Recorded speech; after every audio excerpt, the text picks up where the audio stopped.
तो जो अटकलें लगाई जा रही थी वो सारी की सारी अटकलें गाइस गलत प्रूव हुई हैं। मैं आपको ये भी बताऊंगा कि ये प्रोजेक्ट बिल्डर ने मार्केट के एवरेज प्राइस से कम रेट पे क्यों लॉन्च किया है या क्यों लॉन्च करने वाला है। एक्चुअल में ना गाइज एक लग्जरी प्रोजेक्ट नहीं है, this is more of a group housing project. जैसे कि आपका एसएस सेंडाना है, जो अदर्स लैंड की बात करी जा रही थी इसमें ना, वो अदर्स लैंड एक्चुअली 1.5 एकड़ की नहीं है, it's a much smaller land parcel. आज भी वैसे एक चीज को लेकर कंफ्यूजन आज भी बरकरार है कि सर इसमें जो अलॉटमेंट है वो आपका हैंड टू हैंड होगा या इसमें पुराने वाले प्रोजेक्ट्स की तरह इसमें भी ड्रॉ होगा।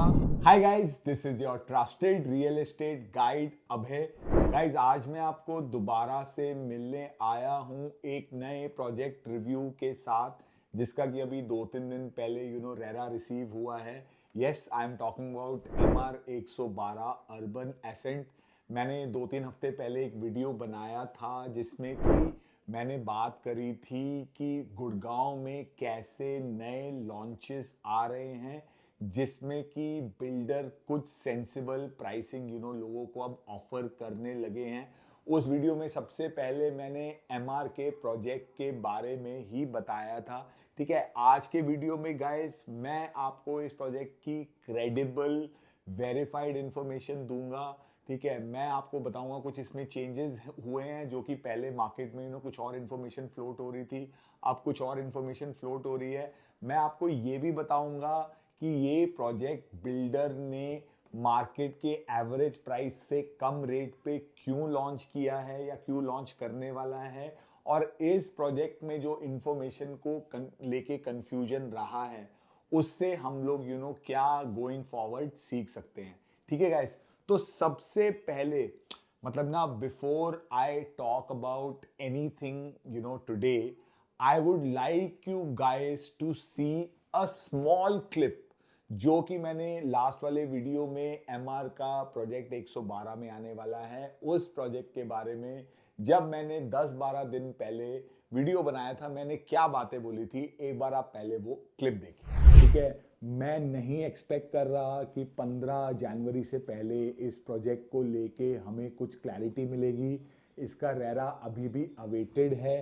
ठीक है, और मुझे लगता है कि लुकिंग एट द रश, पहले जो कंपनी बोल रही थी कि हम first come first serve allotment करेंगे, हो सकता है इस प्रोजेक्ट में भी looking at the number of application builder को दोबारा से ड्रॉ ही करना पड़े। दूसरा, मुझे ऐसा लगता है कि शायद जो प्राइसिंग पहले ऑफर किया गया था because of what ever quarter and targets of the builder, मैं श्योर नहीं हूं कि यही प्राइस आपको बिल्डर दोबारा से ऑफर करेगा। सो गाइज, मैंने जितनी बातें प्रिडिक्ट करी थी वो आई थिंक मोस्टली सही निकली। सबसे पहले सबसे इंपॉर्टेंट बात ये थी कि सर इसमें जो 15,900 का रेट आपको बताया जा रहा था उस रेट पे मुझे डाउट था, वही हुआ। बिल्डर ने जो रेट लॉन्च किया है वो रेट लॉन्च किया है इन्होंने 16,500 का, प्लस PLC प्लस GST। ठीक है, उसके बाद पेमेंट प्लान को लेके भी मैंने बोला था कि सारी की सारी स्पेक्यूलेशंस हैं, और वही बात गाइस सच निकली। इस प्रोजेक्ट में आपका जो पेमेंट प्लान बाजार में फ्लोट किया जा रहा था वो किया जा रहा था जी 20-20-60। कई लोग तो लुभाने के लिए इन्वेस्टर्स को और शॉर्ट टर्म स्पेक्युलेटर्स को 2080 से भी इस प्रोजेक्ट को मार्केट कर रहे थे। ठीक है, लेकिन हमने कभी ऐसी कोई बात नहीं करी। आज हमें ये क्लियर हो चुका है कि भैया इस प्रोजेक्ट में आपको 20% पैसा देने के बाद 34 फ्लोर की बिल्डिंग में 17वें फ्लोर पे भी 10% पैसा देना पड़ेगा। उसके बाद आपको सुपर स्ट्रक्चर पे भी पैसा देना पड़ेगा, फिर आपको 45% पैसा देना है आपका OC एप्लीकेशन पे और आपका 5% पोजेशन पे। तो जो अटकलें लगाई जा रही थी वो सारी की सारी अटकलें गाइस गलत प्रूव हुई हैं। ठीक है, एक और चीज जो अगेन हमें भी सर क्या होता है ना कि बाजार से इंफॉर्मेशन मिलती है, बिल्डर ने तो हमारे से कोई इंफॉर्मेशन शेयर करी नहीं ना, बिल्डर हमारी किसी इंफॉर्मेशन को वेरीफाई कर रहा था। मतलब जो मुझे बाजार से इंफॉर्मेशन मिली मैंने उसको बिल्डर को दिखाया, बिल्डर ने कुछ वेरीफाई नहीं किया। तब तक मेरे से बिल्डर ने बात नहीं करी जब तक कि इसका रेरा नहीं आ गया था। ठीक है, अब रेरा आ चुका है तो हमारे पास सारी डिटेल इसमें आ चुकी है। पहले कोई कितने की EOI की बात कर रहा था, आज इसमें आपको 25 लाख रुपए का एक बैंकेबल चेक देना है। ठीक है, आज भी वैसे एक चीज को लेकर कंफ्यूजन आज भी बरकरार है कि सर इसमें जो अलॉटमेंट है वो आपका हैंड टू हैंड होगा या इसमें पुराने वाले प्रोजेक्ट्स की तरह इसमें भी ड्रॉ होगा। कुछ बड़े ब्रोकर्स हैं जिन्होंने मार्केट में ये हवा उड़ाई थी कि सर इसमें तो 4000 एप्लीकेशन इकट्ठी हो चुकी हैं बाजार में। ठीक है, ऑब्वियसली ये रेट देख के, ये आपका पेमेंट प्लान देख के बहुत सारे लोग आई एम श्योर उस रेट से चेक से पीछे होंगे। बहुत सारे यहाँ पे लोगों के ईओआई कैंसिल होंगे, बट खैर ऑब्वियसली ब्रोकर्स की मेहनत पे कौन सोचता है ब्रोकर्स की मेहनत के बारे में। साइजेस काफी हद तक हमें मोटा मोटा साइजेस क्लियर हो चुके हैं। 2165 स्क्वायर फीट का बताया जा रहा है 3 बेडरूम, 2810 या 2816 ऐसे ही कुछ आपका एक बड़े वाला छोटे वाला 4 बेडरूम है। फिर आपका एक बड़े वाला 4 बेडरूम प्लस यूटिलिटी है 3100 स्क्वायर फीट का। ठीक है, टोटल 9 पॉइंट समथिंग एकड़ में ये प्रोजेक्ट है जिसमें 6 टावर आ रहे हैं। एबीसी टावर में शायद 3 बेडरूम रहने वाला है, बाकी के टावर्स में आपका 4 बेडरूम रहने वाला है। लाइक आई सेड, अभी भी ये सारी इंफॉर्मेशन हमारे पास बिल्डर के पास से नहीं आई है, लेकिन जो भी हमें चीज़ें मिल रही है हम आपसे शेयर कर रहे हैं। बताया जा रहा है इसमें आपका 3 एकर्स का ग्रीन पैच होगा, 40,000 स्क्वायर फीट का इसमें आपका क्लब होगा।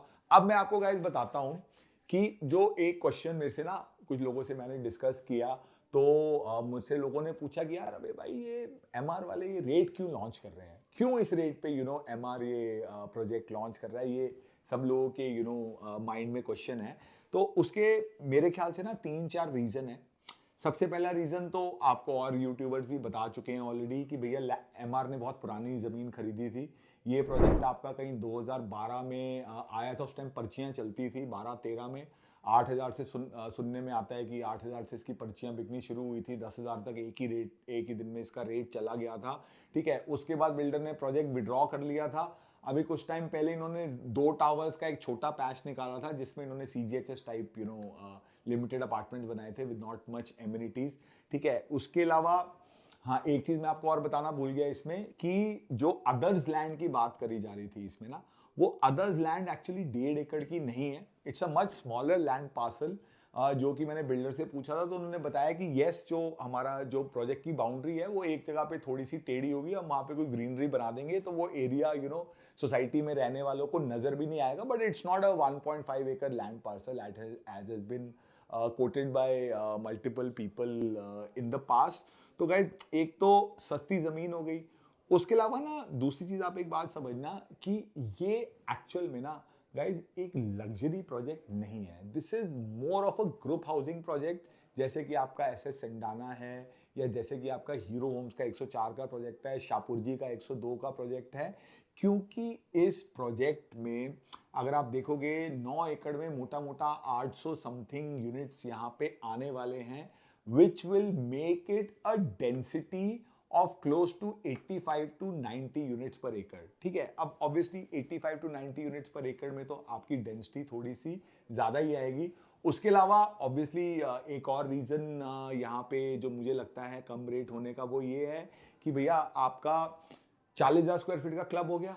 ठीक है, 800 यूनिट के लिए मैंने लास्ट वीडियो बनाया था एसएस कमासा का, वहां पे भाई साहब आपकी 500 यूनिट के लिए 90,000 स्क्वायर फीट का क्लब बन रहा है। तो that is what you call a luxury apartment, जहां पे आपका 85% ओपन एरिया है। यहाँ पे आपका कितना ओपन एरिया होगा हमें अभी पता भी नहीं है। ठीक है, उसके बाद गाइज एक और चीज जो मेरे को लगता है कि जिस वजह से इसका रेट कम है is obviously is now very well known कि इस प्रोजेक्ट के पास में एक ड्रेन है। ठीक है, उस ड्रेन की वजह से इस एरिया में आसपास वेटलैंड रहेगा, इसलिए यहाँ पे आपकी ना माइनस सिर्फ 1 में पार्किंग बनेगी। उसके अलावा आपकी 1 फ्लोर की पार्किंग आपकी स्टिल्ट पे भी बनेगी। तो कहीं ना कहीं बिल्डर को भी ये बात पता होती है कि सर यहाँ पे ये वाली आपकी भी एक चैलेंज रहेगा, अदर्स लैंड का भी चैलेंज हो गया। उसके अलावा गाइज यहाँ पे ना अगर आप देखोगे, अगर हम द्वारका एक्सप्रेसवे से जाते हैं और बजगेड़ा रोड पे लेफ्ट रहते हैं, उस एरिया में ना थोड़ा सा विलेज का एरिया है। फिर इस साइड को पार करके भी आगे आपका कुछ और विलेज का एरिया आता है। तो वो विलेज का एरिया भी नियर बाय होने से मेरे को लगता है कि थोड़ा सा बिल्डर अपना प्राइसिंग उस हिसाब से फैक्टर इन करता है। डेंसिटी बिल्डर ने बढ़ा दी है, स्पेसिफिकेशंस कम कर दी है, मुझे उतना अल्ट्रा लग्जरी प्रोजेक्ट नहीं दिख रहा है। वैसे ये एक चीज तो मैं आपको बता रहा हूँ कि इसका रेट कम क्यों हुआ, लेकिन at the same time guys अभी भी, मतलब आप मेरा पिछले वाला वीडियो देख लेना, अभी भी मेरे को लगता है कि इसका प्राइस काफी हद तक जस्टिफाइड है, बिकॉज आप दिल्ली के बिल्कुल पास बैठे हुए हो। उसके अलावा यहाँ पे आपका पास में पूरा कमर्शियल सेक्टर भी 114 में बन रहा है, पीछे नजफगढ़ वाली भी रोड निकल रही है, कल को आपको टोल अवॉइड करके भी दिल्ली जाना है तो आप वहां से जा सकते हो। जब तक ये प्रोजेक्ट बनेगा तब तक M3M का भी पूरी स्मार्ट सिटी वहाँ पे M3M की बन चुकी होगी और डेवलपमेंट वहाँ पे आ चुकी होगी। तो डेफिनेटली उस हिसाब से प्रोजेक्ट का प्राइस तो अच्छा है। और जो लोग भी ये कह रहे हैं कि भैया मार्केट में मंदी आ गई है या प्रोजेक्ट बिकने बंद हो गए हैं, तो उनको ये समझना पड़ेगा कि राइट प्राइसिंग के लिए आज भी दिल्ली NCR में, गुड़गांव में बहुत सारे बायर्स हैं जो कि खरीदना चाहते हैं, जिनको अपने बजट में 2-2.5 करोड़ में कुछ नहीं मिल रहा। वो 4 साल के लिए पेमेंट प्लान एक्सटेंड करके 3.25-3.5 करोड़ की अच्छी प्रॉपर्टी आज भी बहुत लोग हैं जो कि आपके लेना चाहते हैं। तो उस हिसाब से मेरे को लगता है कि आने वाले टाइम में भी एक दो और प्रोजेक्ट अगर ऐसे सक्सेसफुल लॉन्च हुए, एक और प्रोजेक्ट भी होपफुली हो जाएगा 102 सेक्टर में, तो मुझे लगता है कि ये एक हमारे लिए लेसन है यार, कि शायद हमें भी बहुत ज़्यादा अनवेरिफाइड इंफॉर्मेशन नहीं शेयर करनी चाहिए। मैं तो खैर रेरा से पहले मैंने इतनी डिटेल में इस प्रोजेक्ट के बारे में बात ही नहीं करी, लेकिन क्या होता है कि इतने लोग पूछते हैं हमसे, तो थोड़ा सा मैंने ब्रीफली पिछले वीडियो में इस प्रोजेक्ट के बारे में बताया था। आज तो चलो रेरा आ गया तो मैं इसके बारे में खुल के बात कर सकता हूँ। लेकिन एक क्वेश्चन और भी आता ना कि सर रेरा आ गया, रेरा के बाद तो प्रोजेक्ट की इंफॉर्मेशन रेरा की वेबसाइट पे अपलोड होनी चाहिए ना, जैसे महाराष्ट्र में होती है। क्यों हमारे यहाँ पे ये चीज़ें नहीं होती? इन्फॉर्मेशन तब आती हैं जब प्रोजेक्ट आपका बिक चुका होता है। कौन इसके लिए रिस्पॉन्सिबल है? आप लोग बहुत अच्छे से समझदार हैं, आप समझ सकते हैं। But guys overall I would say कि आप में से कुछ लोग अगर अभी फेंस सिटर्स हैं तो आप फेंस पे बैठ सकते हो, आप वेट कर सकते हो कि मार्केट और गिरेगी। बट मुझे तो लगता है कि अच्छे प्राइस के बायर्स, अच्छे सेंसिबल प्राइस के अभी भी मार्केट में बहुत सारे बायर्स हैं। सही प्राइसिंग के लिए मार्केट में कोई मंदी नहीं है। और बाकी as and when we get more information about this project, मैं आप लोगों से शेयर करूंगा। अगले हफ्ते होपफुली इसका अलॉटमेंट या ड्रॉ जो भी होगा अपने को मे बी मंडे ट्यूसडे को क्लियर हो जाएगा। उसके बाद में आप लोगों को मे बी दोबारा एक शॉर्ट इसके बारे में मैं डाल दूंगा। तो इसी तरीके से गाइज, जैसे आप लोग हमें पहले सपोर्ट करते रहे हैं, आगे भी सपोर्ट करते रहिएगा। Please like, share and comment on our videos and please subscribe to our channel. I will see you guys again very soon. Bye for now.